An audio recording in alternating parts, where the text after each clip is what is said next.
Tough game, tough way to end the season on the last possession game, but it's a good college basketball game. A lot of offense, a lot of threes, exciting plays.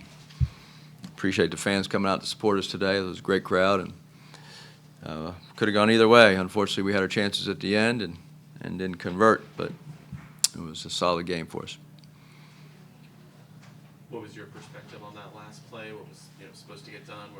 What kind of went wrong with being able to get a shot off there? Which play are you talking about? The final play when you were trying to, as time was expiring, the long pass from Tibet. Well, they tipped the ball away. That wasn't what cost us the game. I mean, we had the possession before. We had 3 shots. Chuck missed a 3. BJ got the rebound, missed a 5-foot floater, and Smack got fouled, missed 2 free throws. So, so they tipped the ball away with 3 seconds left, but that wasn't what cost us the game. That was just to try to.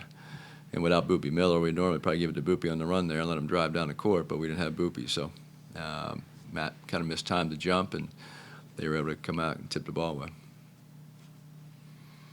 OSU jumped out to a lead early. Can you describe a little bit about what went wrong in that first stretch and then how your guys fought their way back to make it a close game down the stretch? Yeah, they came out and made everything. They were shooting a very high percentage, very impressive. And then we turned the defensive intensity up, and we got back in the game and took a 1-point lead at halftime, so our guys fought back. But, it was 2 teams. It was a good game, and said it could have gone either way. We had our chances. When you look back on this season, first one in the ACC, first one for you here, what are you going to remember about this team and what overall was put together for you guys? Well, overall, our guys had an outstanding season, a tie for 4th place in the ACC in the first year. They won 7 league games. We're 7-3 on the road, which is very hard to do. We had an injury to our leading scorer, Boopy Miller, who didn't play again today. We were 19-5 at the time, 10-3 in the league, and he goes down with a foot injury, and we go 2-3 our next 5 games without him, and then he came back, and we started playing better basketball as a team. And so I think we'll remember that they were picked 13th and came in 4th. Very proud of that. Our guys did a good job of improving individually, defensively, and offensively, and sharing the ball. Have 6 guys average double figures. That means we shared the basketball, and our defense was much improved as the season progressed. Obviously, Boopy's injury, missing 7 games, those 5, right in a crucial part of our season. We had won 5 straight. That hurt us, and then of course him being out the last 2 games here in the NIT, but. We lost a heartbreaker to Clemson in the ACC tournament. Our guys battled.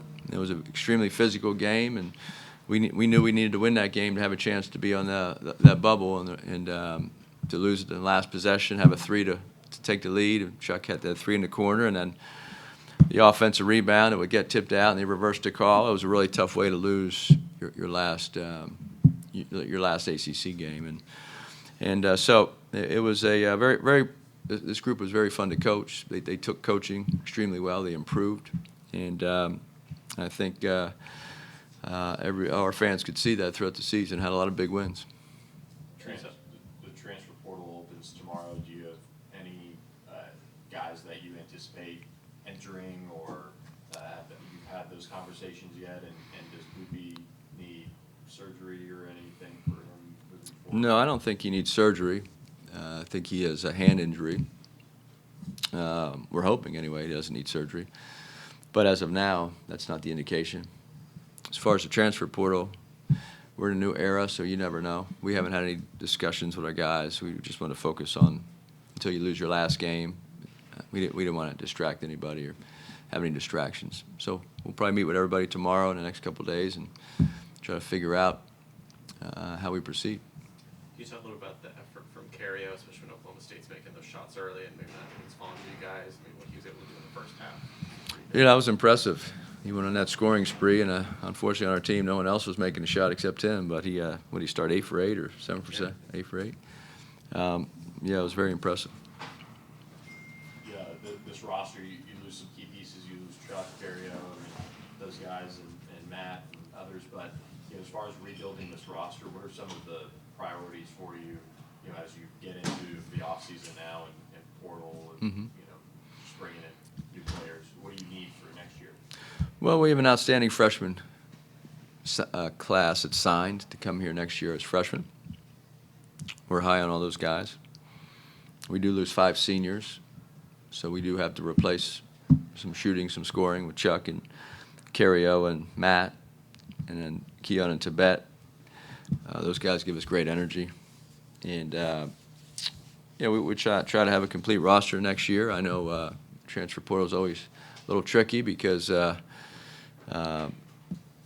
starting tomorrow, there'll be hundreds of names in there, and then as you go through, there'll be dozens more each day. And so the next month is going to be a grind recruiting and trying to evaluate and having players and their parents come for visits. But I don't think we need too many. We'll see how many players return on our existing roster and then try to fill in from there. Is it, it's got to be a much better feeling than kind of last year when you came in and got hired and the portal's already in full swing and you're already here settled, and I know you can't talk about it, but Yeah. one commitment. Yeah, we do have one commitment. It was chaos last year. When you're trying to rebuild a new program, a new team. And I thought our coaching staff did a great job of evaluating and recruiting to get 7 transfers and then cement late to have 10 new players, including the freshmen. So about 10 new players, and this team was. That's why it's so impressive what these guys did, because you have 10 new players and they came together and really improved as a group, which was fun to watch. You mentioned that at the beginning of the year, your guys were picked 13th, and you're so proud that they finished 4th. Coach Lutz was talking about the scrimmage that you opened the season with. When you think about the growth, the improvement of your group from that scrimmage till today, what pleases you the most, or what gives you the most optimism looking forward in terms of where this program's headed? Well, I think if you saw during the year, like we played today without Boopy, so we played that scrimmage without Cement and a couple other guys. So when you don't have your full roster and you have such a key guy out, it's makes it a little hard to evaluate how much we've improved or not improved. Because this, but if you look at our 2 scrimmages in October, and then you see where even our early season games, you saw the improvement in this team. And so that's all you can ask for as a coach, to be a better team at the end of the season as you go through the league season. I thought we really improved defensively. And then we shared the basketball. And so it's hard to have 6 guys average double figures. I think we're the only high major power conference team to have 6 players average double figures for the entire season. I think Auburn was, but their one guy is at 9 now. So we shared a basketball, had 22 assists tonight, only 10 turnovers, and gave ourselves. That's why we were successful on the road, because we gave ourselves a chance to win by sharing the ball and playing pretty well on defense. You ever had a half like that?